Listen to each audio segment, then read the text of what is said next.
Assalamualaikum warahmatullahi wabarakatuh. Perkenalkan, nama saya Ajril. Saya dari kelas C24 jurusan D3 Manajemen Perusahaan dengan NIM 1032401. Nah, di sini saya akan sedikit mereview tentang CSR atau Corporate Social Responsibility. Nah, untuk memahami esensi CSR, yang pertama itu adalah tanggung jawab yang holistik. Nah, itu tuh adalah komitmen perusahaan terhadap aspek sosial dan juga lingkungan. Nah, kepedulian nyatanya apa? Nah, manifestasi nyata kepedulian di luar kewajiban hukum. Lalu juga melampaui profit. Bisnis bukan sekedar mencari keuntungan, tapi juga menciptakan nilai kebersamaan. Nah, lalu ada teori pemangku kepentingan. Yang pertama itu ada internal, yaitu seperti karyawan dan juga investor sebagai pilar operasional dan finansial perusahaan. Lalu juga ada eksternal, yaitu seperti konsumen, pemerintah, dan juga masyarakat sebagai pemberi legitimasi bisnis. Terus yang ketiga itu ada lingkungan. Nah, lingkungan ini mencakup dengan ekosistem alam yang harus dijaga kelestariannya demi masa depan. Lalu ada regulasi CSR di Indonesia.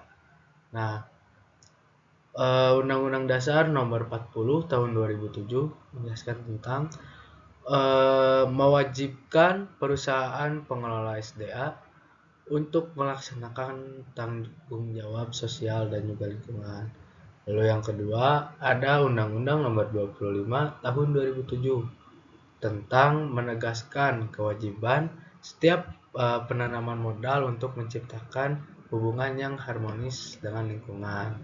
Nah, tujuan utamanya itu adalah untuk kesejahteraan masyarakat dan juga kelestarian lingkungan. Lalu ada strategi implementasi nyata. Nah, di sini tuh ada 4 bagian. Yang pertama itu program pendidikan dan juga beasiswa. Nah, yang kedua itu pemberdayaan UMKM lokal. Lalu yang ketiga itu penghijauan dan rehabilitasi lahan. Lalu yang terakhir ada bantuan kesehatan dan juga sosial. Nah, di sini juga ada model keberlanjutan CSR. Yang pertama itu adalah charity.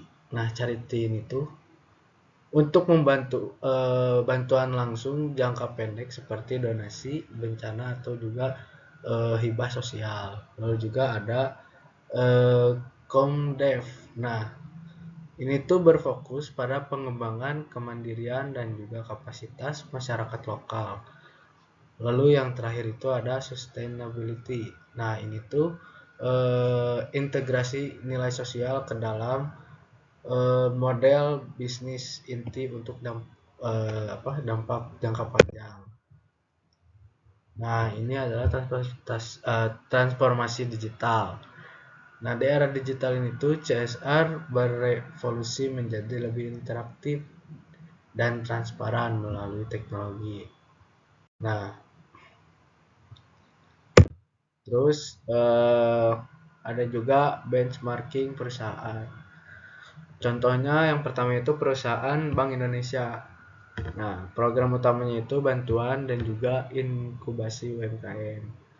Nah, dampak sosialnya yaitu peningkatan ekonomi kerakyatan. Lalu juga yang kedua ada perusahaan Pertamina. Nah, program utamanya itu adalah hutan Pertamina dan juga penghijauan. Nah, dampak sosialnya yaitu reduksi emisi karbon nasional. Lalu yang terakhir itu yang ketiga perusahaannya yaitu perusahaan Unilever. Program utamanya itu ya Yayasan Unilever atau Waste Bank.